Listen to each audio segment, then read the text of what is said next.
Right, so for the next part of the Rambler quarter window, yes, so it's called a rear window repair. I had to remove, as I was welding this part here, um, I hit it with the hammer and it cracked the body filler on this side. So it turns out that somebody had already tried to repair this side here.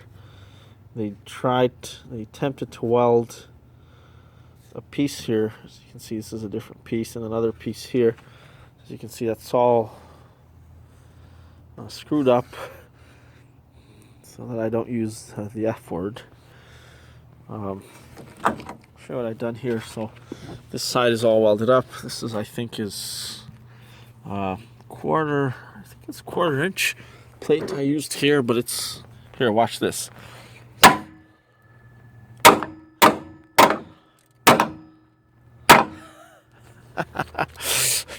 Military grade Rambler. So anyways, I did that, and then this part here is all finished. See, I welded a piece here, and once again, I used angle stock. As you can see, it doesn't move at all. If I just tap a regular part on the original body here, as you can see, the sound is different, and you can't really see it, but you see that dented it already. So this goes to show how many times stronger my work is than the original. And this is an old car, eh? Any car now, you fart on it and it'll dent it.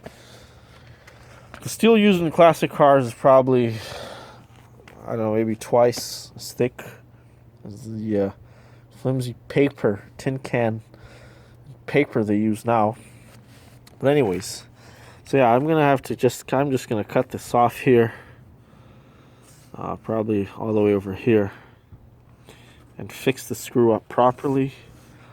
Yeah, you can see they left a bunch of holes, and you can't put that much body filler. This is way too much. That's why it cracks.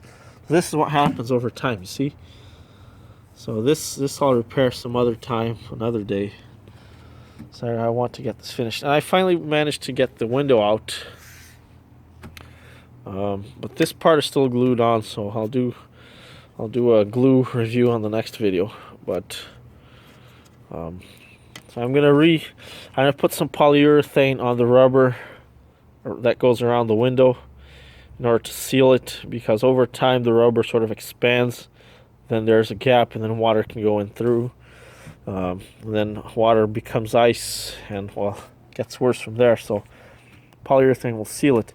And as you can see here, they just had a bunch of body filler here, and it was at an angle, so all the water, instead of running out the side, it would just stay here, which is bad because it could lead to rust, and all the dirt and junk piles up in here.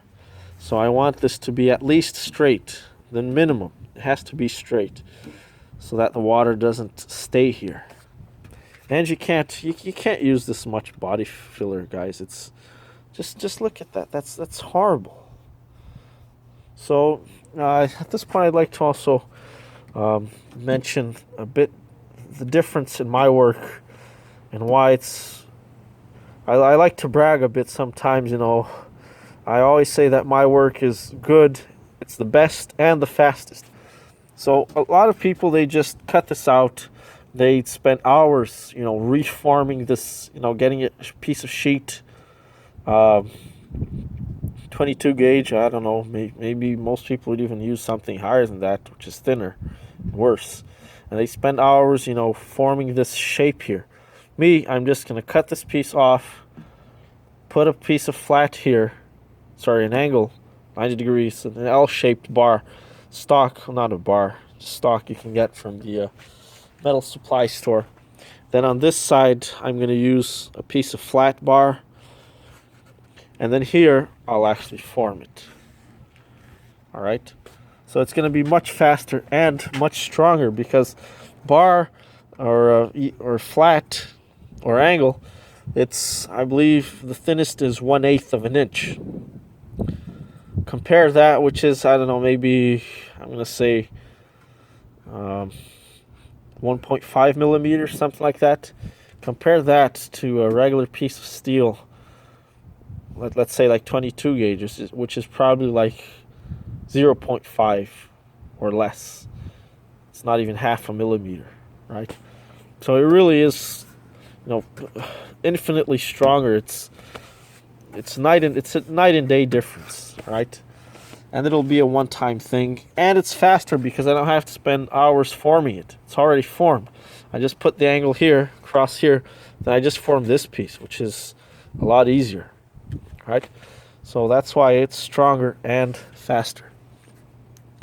So I guess I'll leave that for the next video. Yeah.